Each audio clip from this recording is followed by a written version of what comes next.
ইমামের জন্য পর্যাপ্ত বেতনের ব্যবস্থা করতে হবে। আজ আলহামদুলিল্লাহ আমাদের মসজিদগুলি শ্বেতপাথরের হয়ে যাচ্ছে। একতলা মসজিদ হচ্ছে দুতলা, এবং অধিকাংশ মসজিদে এসিও লেগে যাচ্ছে, মাশাআল্লাহ। কিন্তু ইমামদের বেতনের ক্ষেত্রে আমাদের যত সব অভাব, এজন্য ফতোয়া মনে রাখা দরকার। মসজিদের বিল্ডিং এর পিছনে খরচ করার আগে ইমামের জন্য পর্যাপ্ত বেতনের ব্যবস্থা করাটা মসজিদ কমিটির একান্ত কর্তব্য। এটাই ফতোয়া। আমি আমাদের বাংলা, আসাম, ত্রিপুরার পরিবেশ অনুযায়ী বলছি, এখানকার ইমামদের বেতন খুবই সামান্য। ফলে দায়ে পড়ে ইমামরা তাবিজ তালা, ঝাড়ফুঁক, কোরআন খানি বিভিন্ন রকমের পন্থা ধারণ করেছেন। আল্লাহ তাআলা হেফাজত করুন।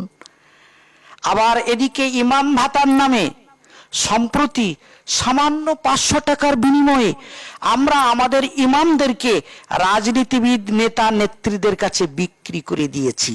ইন্না লিল্লাহি ওয়া ইন্না ইলাইহি রাজিউন। অথচ ইমামরাই আমাদের জাতির মেরুদণ্ড, আমরা আমাদের মেরুদণ্ড ভেঙে ফেলেছি।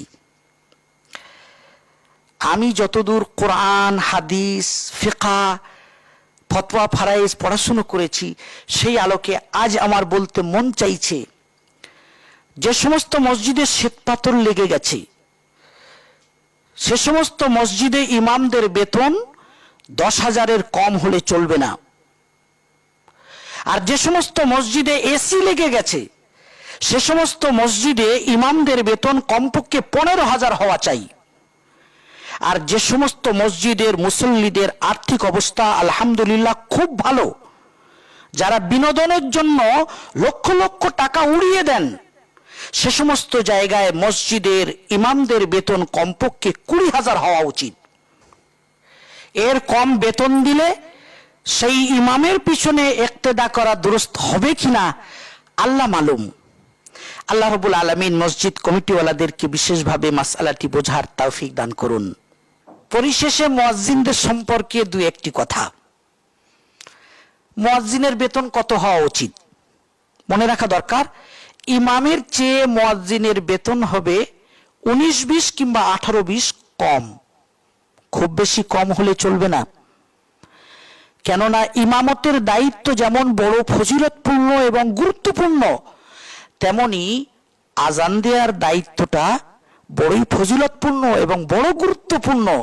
ঘড়ির কাঁটার সাথে মুয়াজ্জিনকে চলতে হয়। সহিহ বুখারী 609 নম্বর হাদিসে বর্ণিত আছে, আবু সাঈদ খুদরি রাদিয়াল্লাহু তাআলা আনহু বলেছেন, আমি রাসূলুল্লাহ সাল্লাল্লাহু আলাইহি ওয়াসাল্লামকে বলতে শুনেছি, মুয়াজ্জিনের কণ্ঠস্বর যত দূর পর্যন্ত পৌঁছবে কিয়ামতের দিন হাসর মাঠে, তত দূর পর্যন্তের জিন, ইনসান এবং প্রত্যেকটি বস্তু মুয়াজ্জিনের জন্য সাক্ষ্য দেবে। আবার সুনান ইবনে মাজার 728 নম্বর হাদিসে সহিহ সনদে বর্ণিত আছে, আন ইবনে উমর রাদিয়াল্লাহু তাআলা আনহুমা আন্না রাসূলুল্লাহ সাল্লাল্লাহু আলাইহি ওয়াসাল্লাম قال মান আযযানা 12 সানা ওয়াজাবাত লাহুল জান্নাহ। রাসূলুল্লাহ সাল্লাল্লাহু আলাইহি ওয়াসাল্লাম বলেছেন, যে ব্যক্তি 12 বছর আযান দিবে তার জন্য জান্নাত ওয়াজিব হয়ে যাবে। সুবহানাল্লাহ।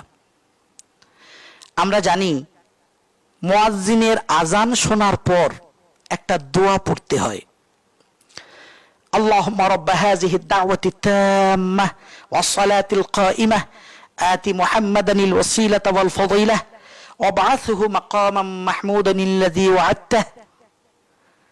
সহিহ সনদে বর্ণিত আছে, রাসূলুল্লাহ সাল্লাল্লাহু আলাইহি ওয়াসাল্লাম বলেছেন, যে ব্যক্তি এই দোয়াটি পড়বে, হাল্লাত লাহু শাফাআতি ইয়াউমাল কিয়ামাহ, কিয়ামতের দিন তার জন্য সুপারিশ করা আমার উপর ওয়াজিব হয়ে যায়।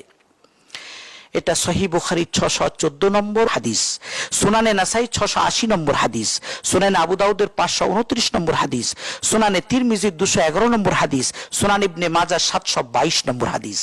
এই দুয়ার মধ্যে আমরা একটু খেয়াল করি, মুয়াজ্জিনের আযানকে বলা হয়েছে দাওয়াতে তাম্মা, পরিপূর্ণ দাওয়াত।